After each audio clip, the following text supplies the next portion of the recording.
Welcome back to our channel. আজকে আপনাদের দেখাবো বিক্রমপুরের বিখ্যাত সাজানো ডাল। এটা কিভাবে রান্না করতে হয়। তার জন্য আমাদের যা যা ইনগ্রেডিয়েন্টের প্রয়োজন সেটা হচ্ছে ডাল ভালো করে ধুয়ে নিতে হবে, পেঁয়াজ, কাঁচামরিচ, রসুন, আদা এবং ধনিয়া পাতা, সাথে তো হলুদ, মরিচ, জিরা, ধনিয়া তো লাগবেই। তো প্রথমে আমরা দিয়ে দিচ্ছি পেঁয়াজটা, পেঁয়াজের সাথে দিয়ে দিচ্ছি কাঁচামরিচ, রসুন, আদা। এই জিনিসগুলো দিয়ে দেওয়ার পরে আমরা এখানে দিয়ে দেব 1 চা চামচ পরিমাণ হলুদের গুঁড়া। আপনার ঝালের পরিমাণ অনুযায়ী শুকনা মরিচ আমি খুব অল্প ব্যবহার করলাম, কারণ 4টা কাঁচামরিচ অলরেডি দিয়েছি, এবং হাফ চা চামচ পরিমাণে জিরা, সাথে পরিমাণ মতো লবণ এবং পরিমাণ মতো তেল।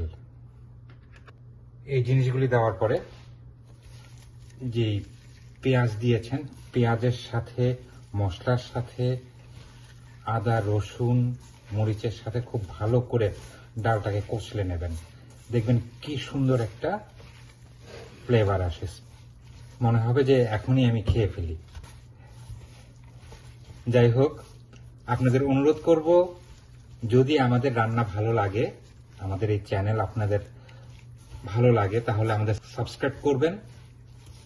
সাবস্ক্রাইব করে আমাদের জানাবেন যে আপনাদের আসলেই কেমন লাগলো, কতটুকু আনন্দ নিয়ে আপনারা খাবারটা খেতে পারলেন সেটা আমাদের জানাবেন।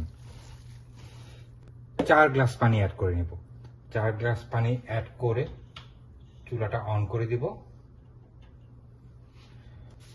এবং কিছু সময়ের জন্য ঢেকে দিব।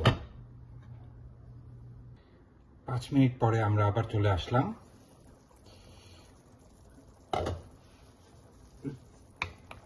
পানিটা বলক আসতেছে, ডালের পানিটা বলক আসতেছে। একটু নাড়া দিয়ে আমরা চুলার জালটা কমিয়ে দিয়েছি অলরেডি। একটু সাইড করে রাখবো আমরা, যেন বলক এসে পড়ে না যায়। প্রায় 30 মিনিট পরে আমরা আবার আসলাম। দেখেন ডালটা কিন্তু অলমোস্ট গলে গেছে। এই পর্যায়ে আমরা ডালের ঘুটনিটা ব্যবহার করব এবং ডালটাকে আরেকটু গলানোর চেষ্টা করব। ডাল ঘুটনি দিয়ে ডালটাকে আরেকটু গলানোর চেষ্টা করব। দেখেন ডালটা অনেকখানি গলে গেছে। যখন আপনি কনফার্ম হলেন যে ডালটা গলে গেছে, ঢেকে দিই। আরো 10 মিনিটের মতো জাল দিব, কুক করব আরো 10 মিনিটের মতো। আমাদের 10 মিনিটের মতো জাল হয়ে গেছে।